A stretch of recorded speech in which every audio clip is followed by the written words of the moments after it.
So our topic today is going to revolve essentially around real estate because this guy is something of a real estate mogul in the area. No. Hardly. So the first question I want to ask you, and this is on everyone's mind, and this is also going to be the clickbait title, is it better to rent or buy in 2026? Kind How of. about this, rent, buy, or lease? Or lease. And how about this, can you explain all three of those to our listeners who maybe aren't really familiar? Because renting and leasing tend to get confused. So can you explain? Renting and leasing. Okay, so I guess we'll start with rent, which I think most people have a general idea of what that is.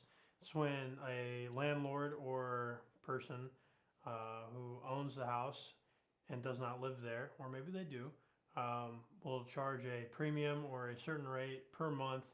So if I own a house, I will rent a room and or the whole house to Stanley for X amount of dollars. We'll just call it $400 a month. And he will pay that every month, bi-monthly. And sometimes that includes utilities, sometimes it doesn't. Sometimes it includes certain utilities. Sometimes it includes lawn. Most of the time it includes at least maintenance on the property. That's a usual thing. But I guess another thing that most people have when they are renting a house, I would say, would be a contract, which is really important for both you as the renter and you as the landlord, which just clearly defines how things should be taken care of just with the property. If a fridge breaks, you have, as the landlord, 2 days to replace it because it's an important item. But for mine, I have it listed if the dishwasher breaks. That's not a crucial part to the house. I mean, yes, it's important, but you can still do dishes in the sink. Obviously, I'd want to get it fixed regardless, just because it's part of the whole thing. You mentioned leasing. I think But real quick, I have a couple questions about your renting. So who decides what is considered, say, a crucial or critical non-disposable piece of equipment related to the house or not? So you mentioned like a dishwasher versus a refrigerator. Is this an arbitrary choice? Does the landlord make it up on the fly, or is this something that's, you would say, is constant along? I would say it's pretty universal to items that are important for a house. So I guess what I would say is a sink is pretty important because, well, you need to wash your dishes and or get water from the sink. You don't want the sink leaking all over your place for the benefit of your own property. And you also don't want someone to have to come home to all their stuff ruined. So I would say a sink is important. A fridge is important. You got to keep your food, your non-perishable or your perishable items, refrigerated, and that's important for the person who's living there, so they can eat and store their food properly. And also, arguably, you wouldn't want someone storing meat out in your house past a week. That would be gross, and then you get bugs and all sorts of other stuff. Bathroom, toilet, obvious reasons. Shower, once again, I'd say is an obvious reason, and a sink in there. Those are pretty important items. Like, you need those to live. So I would argue that most people can get a pretty good idea of the universal items that, at least in the United States, that are a necessity when it comes to a property that you are renting. So that's really good. I kind of want to ask you, kind of like a devil's advocate point of view, is are there any appliances you feel that you could make an argument either way, like it's important, no, it's not important? So I could imagine a sink could kind of follow along that line. Like, well, say the house has 2 sinks, say the main one, maybe in the kitchen, breaks, the landlord could say, well, you still have another one. No. I mean, I would also say the designated spaces where most appliances are found are the kitchen and the bathroom. And depending on if they are offering laundry, a laundry room too. If you list your property with laundry included, and that's part of the rent, you need to make sure that you honor your contract or your lease agreement with the tenant and hold up your end of the bargain. If you don't have laundry listed and you do have a washer in there, and you say, hey, if this breaks, you have to do your laundry on your own. Like, I'm not going to replace it. I'm not including laundry in this, but there is a washer here. Maybe you tell them that they can air dry their clothes, and let's just say that that washer breaks. As long as you don't have any verbiage in that contract, there's no binding agreement for you to uphold any replacement of that item. So I think that would be something, you know, that's, you know, I think you have a pretty good idea of HVAC? We including HVAC? Would you say that's pretty? Oh yeah. I mean, I feel like in the winter you can make an argument. No, you're pretty good insulation. You don't need it. You're good. In the summer, nah. No. Here's the thing, it's a though. wood house. They can run that equipment as much as they want, but for me, I put the electrical bill on the tenant.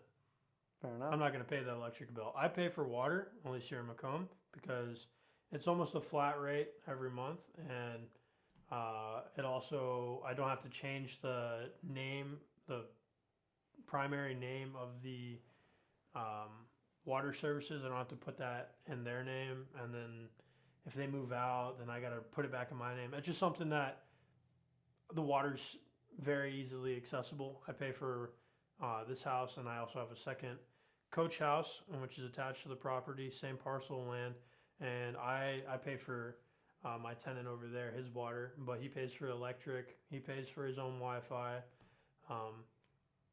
If I have roommates, which I've done in the past, I just split everything. So if I have one roommate, 50-50. If I have two roommates, everything's divided up into thirds. And I just, you know, it makes things easier for everyone, for roommates. But yeah, I think it's important to definitely have everything in that contract. You show them, you have listed out exactly what you want. You're not allowed any candles in the house. I don't want to deal with a house fire. And that's like a leading cause. What about in the case of an electrical outage or a lightning storm will knock down a couple power lines? Are you you got a flashlight. So you're kind of like what is it? Pick it up, Buttercup. What is it? Toughen up, Buttercup. Yeah, you don't need candles. He's back in the dark ages. No, I mean, I feel like, you know what? If the power goes out, you'll be fine for most of the times. In our case here, I feel like we get our power situation fixed in about, I don't know, 5 to 10 hours. Yeah, that's reasonable. And I mean, if it's more than a day, you know, we can talk about that. But at the same time, arguably, everyone else is dealing with the same thing. It's not like I have a magic switch to turn the power line back on. Yeah, I mean, that's a good question. I guess I've never thought about that. I would say that most people just understand that if there's a power outage, they're not able to charge anything. So before we move on to leasing, kind of talking about natural events and disasters, how do you think rental contracts or agreements are going to change geographically? So imagine you're living in Florida, which, as we know, basically means you should expect a couple of hurricanes every year. So, or in California, the PNW, Pacific Northwest area, it's not unreasonable to expect forest fires and that kind of. So how do you think rental agreements, because you've traveled the country, you've been to Oregon, you've been to Florida pretty regularly, so how do you think rental agreements and contracts are going to change across the country?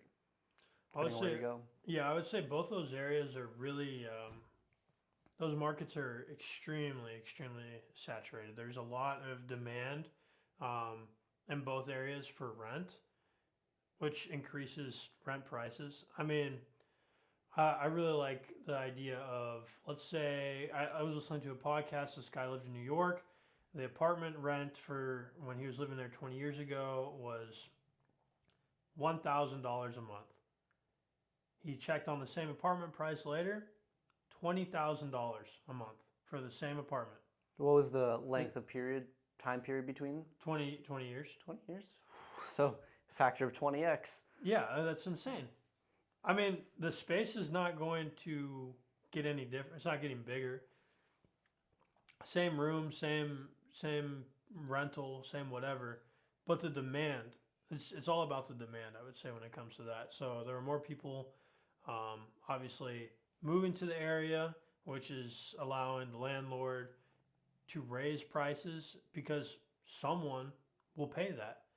And for me personally, I like to fall just a little bit under the average rent line because I just want a good tenant in the end, which arguably sometimes is the opposite. Sometimes you want the higher premium so people treat the place with respect. But for me, if I'm having roommates, I will obviously uh, vet them first. You can run background checks. You can require background checks for these things, and then a big point that I guess we never talked about yet is a security deposit, which is 1 month of rent up front, and they do not get that back till they move out completely. You need to make sure that you hold on to that money the whole duration of the time, and once they move out, you can give it back to them. But you don't want to get burned with them saying, "Well, I'm moving out this month. I move out in December. I'll be gone January 1st. Just keep that last security deposit, and we'll call it good." Never. Red flag. Red flag. Really? Why? So explain to me what's are some before we move on to leasing. But I think there's a lot of things to go about that could be talked about renting. And what are some red flags for both a landlord when maybe vetting a prospective client and a client or renter vetting out because it's a both ways vetting. Mhm. You don't want a crappy Vetting the landlord. Yeah. So what are some red flags in both parties that you might see? I would say see that lease regularly? agreement is a big one. Obviously, if you are a renter or a rentee, I guess, and you're looking at a place to live, read through that. Read through that thing. I mean, sometimes I've seen all sorts of them. No gatherings of more than 10 people, $150 fine. Uh, Alcohol fines. Alcohol Really? on the premises, no drinking zone, no smoking. I mean, and then you can get fined all the way up to eviction because you broke a signed contract with that individual. Uh, and then on the opposite side for the landlord, I think it's really important to run a background check, credit check. Excuse me. Background check isn't a bad idea either.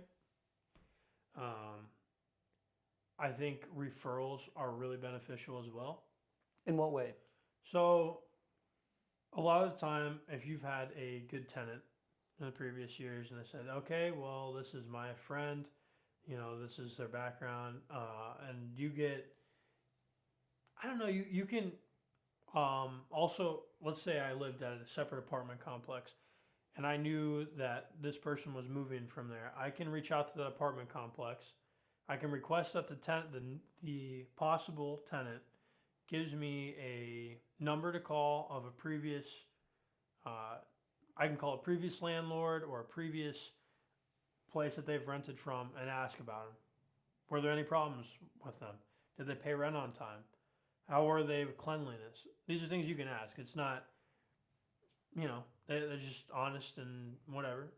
That's something that you can always do. It's like I said, rental agreement, reading through, meeting the person is always great. I think if you're good at reading people, you can get a pretty good picture of, who they are as a person. Obviously, that does not always transpire into their living habits, but it's a good starting point, I suppose. And yeah, if you don't like them, you don't owe them anything. You don't. I don't know Stanley a room at all. I wouldn't rent to him. Look at him. Okay, so now I wrote down two questions because I thought these are going to be, you probably definitely never heard of them, which I think is going to make it really interesting for the viewers. But you having gone effectively all around the country, you're something of a trekker. Do you see predatory pricing with landlords, and is this pretty common? Like, for the viewers who don't know, a great example of predatory pricing is, say you're a small business coming up into the area. I'm established. I know that because you're small, you don't have economies of scale. Look it up if you don't know. You have to charge high prices because you're probably not you're not making that much profit. You're probably in debt if you're a brick and mortar business. So if I'm established, I can lower my prices so far below yours that nobody's going to buy from you.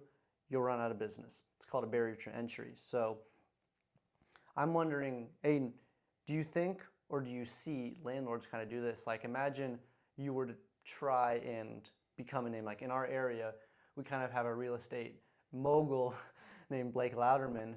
And I know, at least from what I've seen, you're reasonably close with him. Does he do any dirty games, or do you know other people who play dirty games as landlords? Way to name drop. No, what do you mean by dirty games? I was thinking, like, I come from an aviation background, and airlines, for example, will do this a lot, where they will predatory price to effectively skew all the demand toward them and hurt other companies, which is not a fair play tactic. So, Are you saying the landlords lower the rent so that they get all the people in their rentals? So, in a way, yeah, to artificially increase the demand. So, like, you're not actually adding value. If you make money off of it, I mean, I guess. I don't know. I think you should always have a threshold of a bottom line. You need this month or this much per year or per leasing period to hit. You're paying as a landlord. You're paying the taxes. You're paying the property taxes. You might be paying some type of utility. You're paying for the maintenance. You're paying for anything that comes up during the duration of that rent. Replacing a fridge, that's easy. $600 to $1,000 to $1,000 of replacement costs there. Granted, after you do that, there's hopefully a warranty and that appliance has longer longevity. And then there's also making sure that the space that if you are fortunate enough to pay off the house in full, that's fantastic, but you're also paying for a mortgage. And those things add up pretty quick. And you need to make sure that you have an idea of your bottom line. You need this much money to stay afloat per month and or per year. Look at it on a monthly basis. Numbers don't lie. If your mortgage is $600, your insurance is oh my goodness. Your insurance is like another I don't know. Oh, well, you need house insurance, and then your property taxes. So I guess those things can add up really quick. We'll just run a baseline of like, I don't know. Where I was kind of going at is imagine you have, especially smaller towns or maybe like a college campus, you have more houses, or like we're kind of having I would say like an inverse housing crisis where there's more houses than people. There are more houses than people. So how would you want as a landlord or as a business owner to leverage that to your advantage? Because there are more houses. Not everybody is going to be able to find a renter. Mm-hmm. So how can you, maybe if you're a newer guy not as experienced as the moguls out there, how can you leverage that to your advantage if there's clearly a lopsided distribution? I mean, this always comes down to the area too. I mean, we're in an unfortunate rental area right now. Everything around us is for sale and it's going below market value. I mean, we're talking like 1,500 to 2,500 square feet houses that are, the 25, like the top dollar for like 2,500 to 3,000 square feet. We're looking at 250,000 to 300,000 is the top. I mean, this house in any other market, easily $1 million. Easily. So, I mean, I think you need to look at it from a lens of, well, where do you see this location in the next 5 years? Where do you see in the next 10 years? Can you look into, will it still be around in 20 years? For me, we have a university here. I'm pretty confident that it will pan out in the next 5, 10, 15 years, that we'll start seeing a flip on that. We'll start seeing more students coming back to the area. And then in the meantime, we have so much infrastructure in the town. Being a small town, there's businesses, there's giant farms around us, big farming community. There's still business being done. There's still people here. There's still people who are living here, and it's really important that I notice that and I understand that this is something that will still be around. So I think for someone who might be looking to get into this market, it might be a great idea to now look at a house that is under market value. Think, okay, how much is the mortgage going to be? How much is the property tax? How much is insurance going to be? How much is it going to cost me? If I buy a house for $40,000 and I hold it for 10 years and it's gone up $60,000, I mean, that's insane. That's a lot of money. Then you can take out a HELOC loan. You can leverage your house. You can pull your equity out of your house, which a lot of people right now in the United States, I feel like, are at a point where they've been paying these. If we look at I'm going to just go off on a tangent real quick.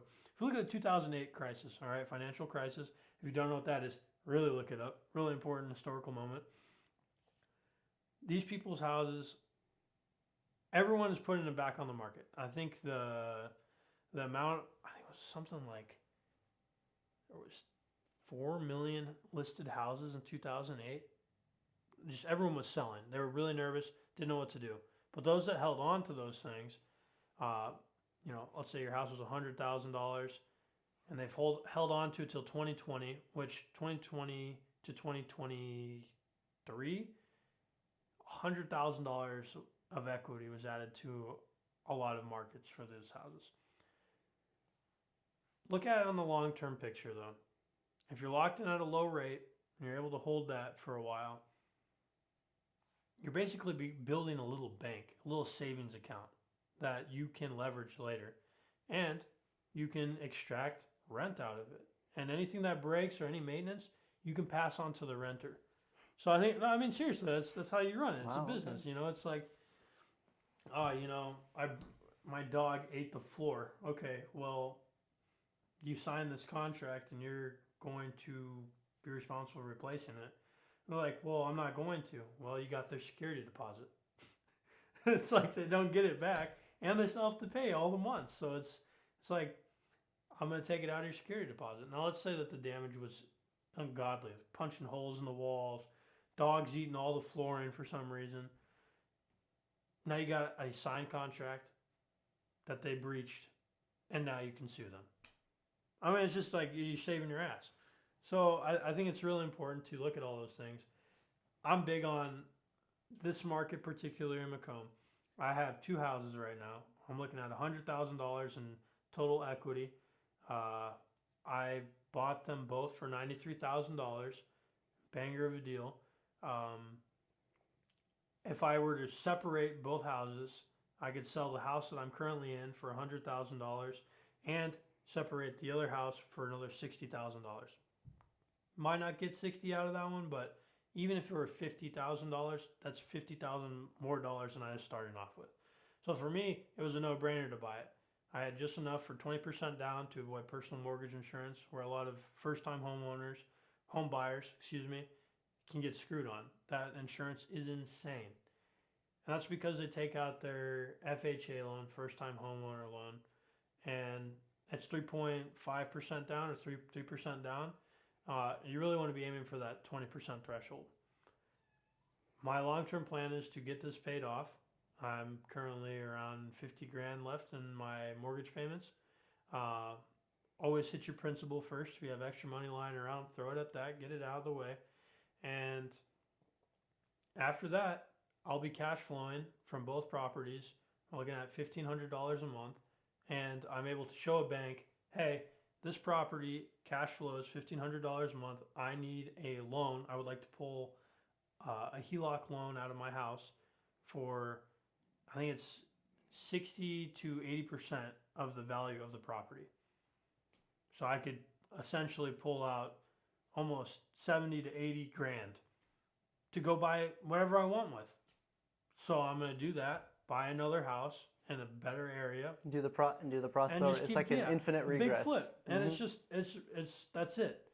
That's it. I am 22. I bought this house when I was 18. I'm like, if I can do it, you can do it. Like literally, it's insane to me. Um, and sure, it comes with its ups and downs. You'll learn a lot with having people in your house. You'll learn a lot living with people. You'll learn how to replace things. You'll become a handyman. You'll find out all sorts of things you never knew about HVAC systems, heating and cooling, freaking electricity, plumbing, um, all sorts of things. How to fix a dishwasher, how to fix a garbage disposal. I mean, you mentioned last time, for me, I'd rather be the jack of all trades versus, someone who's only Master of one, a master jack of of all one. trades, but is better than master of none, but better than a master of one. Yeah, yep. So I don't know. For me, I'm very passionate about that. I think it's an excellent thing to dip your toes into. And the other thing that you got to look at is the whole country. All right, whatever country you're living in. For us, it's the United States. But is it going to go down? Like, do you think that the whole entire country is going to sink lower? The thing is, the housing market, the average cost of a house right now across the United States is $400,000. That's extremely difficult. It's almost $500,000. So start somewhere affordable.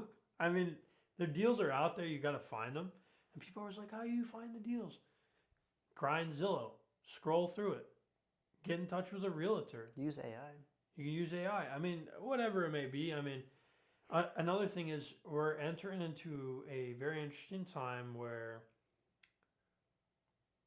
we're losing an older generation. I'll just put it that way. They're on their way out, and That's a good way of putting it. someone's gonna need to take over that house, buy that house, maintain that property. Maybe you know someone already who is just, not wanting to have that hassle of taking care of all of it. Maybe you can find someone who's ready to let go of a property. And the power of ask, I mean, shoot, are you thinking about selling this house in the next, year or 5 years? Are you interested in that? I would be interested in buying it. Or maybe we could work something out.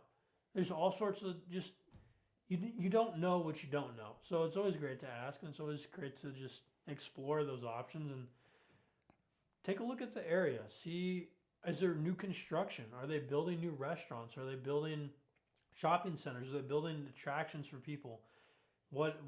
How many people have moved to the area in the past 5 years? Is it up? Is it down? And then where do you see that area going in the next 5, 10 years? For me, though, I'm just like, I think it's important to dip your toes into the water anyway, and just try it out. Sure, let's say you bought a house and it just wasn't right for you. You'll lose some money on it, but you can sell it. Like if you bought a house for $1 million, just pretend, yeah, you'll lose 8% probably, but you still have $800,000. I mean, you might lose some money with selling fees, also working with the realtors. You'll lose a little bit of money, but it's not like you're tied to it forever. If you really don't like it, there's always a way to get out. There's always a way. And I feel like that's something that a lot of people, older people, for at least me, have told me. You're too young. You don't want to be tied down. You don't want to buy a house right now. That's just not a great idea. Best thing I've done in my life. Hands down. So that seals the question: is it better to rent or buy? So we kind of really I'm not. we talked I don't want to very in exclude depth. renting though. We talked in depth on renting, and I think that's good. We might honestly just need to make another pod simply about renting, because I think there's a lot of people right now who aren't sure. Well, I don't really have enough money to tie myself down. I mean, they think they're tying themselves down, but they're really not. So, what are some, real quick, we're kind of wrapping up here. What are some pros and cons of each? I know that's kind of it's like, oh, you're asking me to, it's so multifaceted, you can't really say there's like a couple things, but like, what are some key pros and cons of renting and buying that you've come across? Because Yeah. you've rented to somebody, so you can kind of see almost like passenger seat side. I have both. rented before too. And you've rented, there you go. So you've been in both positions. So now, really, for the viewers, tell them what are some pros and cons of each if they're maybe vacillating between the two and they're like, I don't really know. I'm 20, I'm in my 20s, I want to have a family, but you know, my friends are like, yeah, don't buy a house. Like, you're just gonna get screwed over. Or they might have another cohort like, dude, I've been renting. Or I'm in my 50s. It's awesome. Never have to worry about a broken sink. So. I mean, yeah, from the renting standpoint, you'll never have to fix an appliance. You'll never have to worry about any of that because it's included in your contract and your rent. I will also say you are paying someone else. I mean, that money is going to someone else. It's not going to your, not your loan. It's not going to your principal payment. It's not going to your mortgage. You're paying someone else's mortgage. And that's fine. There's nothing wrong with that. But I would entertain the idea of you are probably paying someone else's mortgage and or construction loan. So there's some things to think about there. I mean, I'm not saying renting is bad for like a little bit of time, but you should definitely think about trying to purchase a place that someone else could rent. You don't have to be there, but maybe that they could help pay for your mortgage. I think that would be really important too. I mean, I don't have a calculator with me, but if we just look at it from, let's assume, and I know this is just way out there, that you pay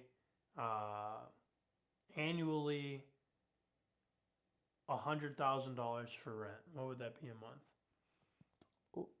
Just under 8. $8,000. I'm sure that. I mean, that seems like I'm Just sure there over are a little bit, areas that are 10 years. How much money is that? I think it's actually a little over 8 to be, right? No, a little under. Anyway, it's all good.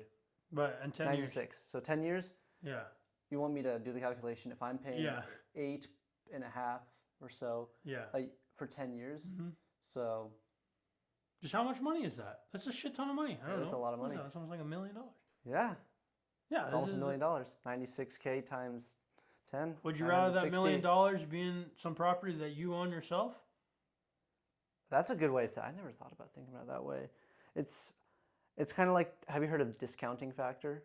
I think this No. really ties into it because I've been looking at a lot of financial terms like IRR, WACC, and this one came up, and I think it ties in perfectly what you're saying. So, discounting factor. Would you rather me give you $100 right now, like I have it in my pocket, or would you rather me give you $200 in a month? Probably $200 in a month. See, Well, actually, I don't. Well, so no, because think about it. is it tax free? No. One person might say, well, if I got $100 now, maybe I could flip it, do a quick day trade, make more than 200. But it's like you have to think about it. It'd be a loss. You'd be net minus 100 now because you put it in. Or it's like, well, I'm okay. I think 200 in a month sounds more appealing. So the idea is, how much do you discount to get to present day value? Because $100 now is not equal to $100 in a month. Fair enough. Right? Inflation. You could have you could have spent it on something, or you could have invested it. So and it just sounds like talking about house. like, let's just say that we're at 100,000 a year, which is a little above 8,000 a month, right? Yeah. So let's. Do you think that rent is gonna stay the same for 10 years? Probably not. It's gonna go up. So I mean, you're gonna be well into this giant, like you're gonna, if rent has always gone up. It's never going to go down. It's just not. So a good question to go on the topic of discounting is, what kind of value, say you're at a crossroads, like I want to rent, say it's let's say it's $100,000 a month. Mm-hmm. No, $100,000 a year, just to make it easy for calculations. Yep. So if I plan to live here for 10 years, so you do the quick math, okay, $100K a year, so $1 million. What the incorrect answer here would be, I need to have a house that will eventually have $1 million worth of value. That's the incorrect answer. What is $1 million over 10 years? Or you buy a house, how much will it have appreciated or gone Mhm. up in value equity for you to think that's a better choice and you should buy instead. So think about it. That's a question I want to ask you. And So are we talking more like a single family, let's or are say, we gonna? let's say Are we? So it's like a traditional nuclear family. okay. Okay. So you're not gonna be renting it. You're gonna be living in it. All right. Nothing wrong with that. I think that would be fantastic. I would. This is where the market that you're buying in really matters. Okay. Now, unlike rent always going up, properties can go down in value. They can depreciate. That's How based. common or uncommon do you think that is? I feel like it's more common for them to appreciate, especially depending on the area. I would say it's more common for appreciation in a property because, I'm in a house that was built in 1920.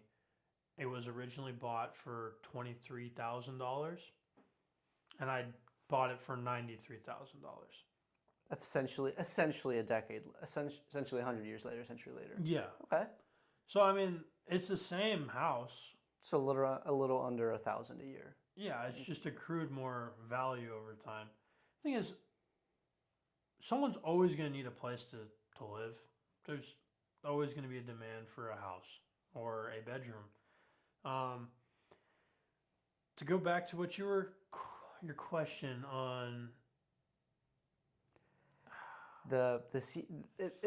it brings up a really good question. So I believe it was the CEO of LinkedIn was asked by, if you know, a person with a really big following. He said, if you had to make $1 billion in 1 year, how would you do it? He says, no, I don't think in years. I think in decades. Should you have that same mentality when Yes. approaching houses? Yes. I'm not thinking about where am I going to be at in a year. If I'm gonna either rent, buy if a you house. can pay that house off in a year, kudos to you. But the likelihood of that, Should you be thinking in decades? Not because do you think that's something people mess up? They're just thinking short term when it comes to houses. You should be thinking decades. I would think a very long time, a very long time. I am thinking about this. I'm 22 right now. I don't imagine selling this till I'm entering my 60s. I don't even think I'll be selling it. Now there's also I think it's a 1041 exchange where you can sell your property and you don't pay taxes on any part of the property, but you have 90 days to buy another property for equal or more value than the property you just sold, and you don't pay taxes. This is a fun thing to think about. It's a big ass snowball. It just keeps on rolling until you die. You just keep doing it until you die. And you're done. Then who's paying that? Well, hopefully that life insurance starts paying out. It's a different conversation. So we've touched up pretty much everything I wanted to in this podcast, except we got in a rabbit hole on renting for a good reason. Real quick, about 30 seconds. I'll give you 30 seconds. Explain leasing. So we understand that renting is effectively short-term, month-on-month payments. What's leasing? I think 30 you have seconds. a pretty interesting look on leasing. Let's say I am the landlord and I'm renting this room to Stanley for $100 a month. Okay. Sign a contract with Stan. Doesn't say anything about subleasing. Are we talking about subleasing or leasing? We'll get into subleasing, but let's just talk about leasing right now. Let's keep it quick. Let's keep it rolling. Well, I'm just giving. There is a fine line of, you can do this with this room, and you give me $100. It's all yours. You can run a business out of here. You can do whatever you want. And would that be for like a year? Yeah, usually for me, a year-long contract is best because you don't have the inconsistency of finding a new tenant halfway through the year. And oftentimes, halfway through the year, here is the dead of winter, where most people usually have a place to stay already. Hopefully. There's also some rules that you can't get rid of a tenant. I think it's November through March, because it is a cold time of the year and you could be endangering said person. Fair enough. It's not necessarily a bad rule, but essentially you're telling me leasing is more upfront, so like an upfront payment, and now. I mean, are you saying like So Okay, like, so, okay, if you were to lease me this room for 1 year, how would that be different than if I were renting this room for 1 year? so you just like give me $1,200 and we're good. That's pretty much what leasing would be. If it's $100 a month, yeah. Okay. So now subleasing, real quick, what is it? What is that? So like, Sublease. let's use the example of I'm leasing this, starting effective in 2 days because that's March 1st. So March 1st, 2026, March 1st, 2027, or February 28th, 2027, whatever. Sure. So I'm going to lease this room $100 for that year. So I'll give you $1,200 up front. If I wanted to sublease it and you were cool with that, how would that work for me? Just real quick, I want to touch on this was really a big thing during COVID. There were a lot of year-long contracts that were already set in place. So let's say I lease this room to Stanley for $100. He finds someone else who will take the room for $200. Maybe the rent has gone up in the past year enough where it's gone up $100. Stan's like, you know what? I can sleep in my tent or something like that. I don't know. He makes an extra $100 by giving him the same room that I already leased. I have it in my rental agreements that is not allowed. But he's essentially becoming a mini landlord. So it's So real quick, the last thing, because like I think that's one of the coolest, but also can be kind of the just most despicable things as well. So who would want to so because again, if I'm subleasing, then that means I can't really be here because like I'd be giving it to somebody. I'd be giving the room to somebody else essentially. So how would I actually make money? Because like I would still need a place. Would this be like say I'm living in my not house? for me to know. That's not for you to. So but like in my case, I don't know. Live in your car. so because like I mean I can imagine you do this on college for college. Because college is not year-round unless you decide to take classes 12 months. Kudos or not kudos to you. But do you think this is something people should try doing? So, like, if you're not there for the summer, why not sublease? Like, is that what you're saying? Yeah. And you can say, hey, you can either, I'll upcharge you a little bit because it's under my name. So if anything bad happens, that's on me, not you. So do you think that would be a good example of when subleasing could actually be really smart, but also not despicable? Because it seems like sometimes it can be really just callous to be like, yeah, I'm buying this from you. I'm leasing this place from you because I know you and I know you're going to let me lease. And I'm just going to sublease it so I can make a quick buck. Well, I mean, for me, like I said, I don't have subleasing allowed in my contract. I think you as the person, though, who is leasing the room, so let's say you have a 12-month lease, 12 months out of the year, and you're gone for 3 months during the summer. You're going to Russia. I don't know.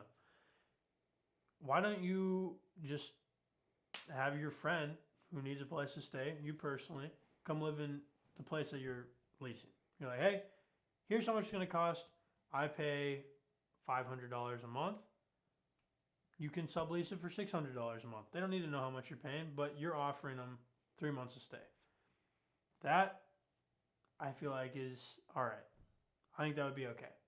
For me personally, as a landlord, not a fan. But so why don't you do it? Why not? I guess the question is maybe. What if they start squatting in your house? What if they run a drug lab in your house? So how about this? So it's kind of like, so here's the landlord, this is your leaser, and there's like the subleaser. As you as the landlord, do you have any say over what that subleaser can or can't do, or do they still have to adhere to the main rules, like of the initial contract? It depends what the contract. For me, no subleasing means no subleasing. But like, say you did allow that, would that it would be a totally different, tailored set of rules. It wouldn't be the same as the initial contract? I mean, it would probably include the whole first contract, but with a extra subleasing parcel of blah, blah, blah.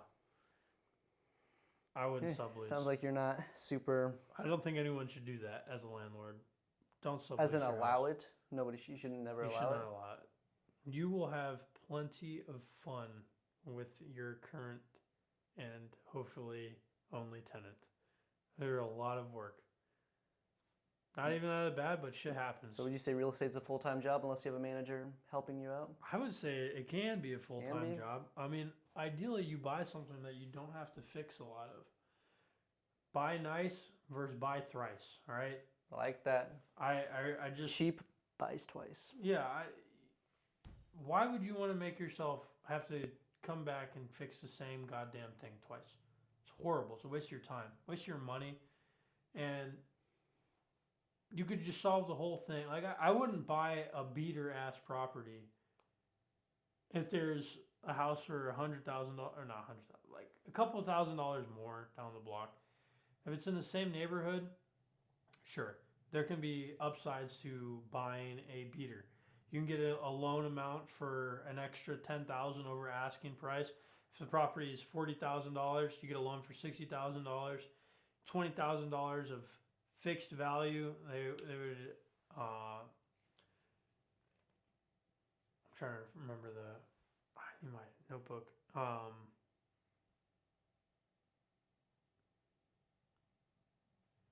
The AVC, after renovation cost. I think I'm messing that up, but you can show that, hey, I bought this house for 40 grand, but I put 60 into it, so now the house is worth 60 grand. And then over time, after that loan's been paid off a $60,000 loan, how much value has that house improved over that time? So I need the receipts. I put in new hardwood floors. I redid the bathroom. I took down this wall to make this room bigger. It's all also... That's neat. So you keep every receipt, every transaction you make on the house? Yeah, I got an Excel spreadsheet. A little messy, but... Even the smallest thing? Mm-hmm. Yeah. And then all those things can be written off too, which... Ooh, free money. No, that's not how they work. Leverage your losses? You don't pay that out on your taxes. That's great.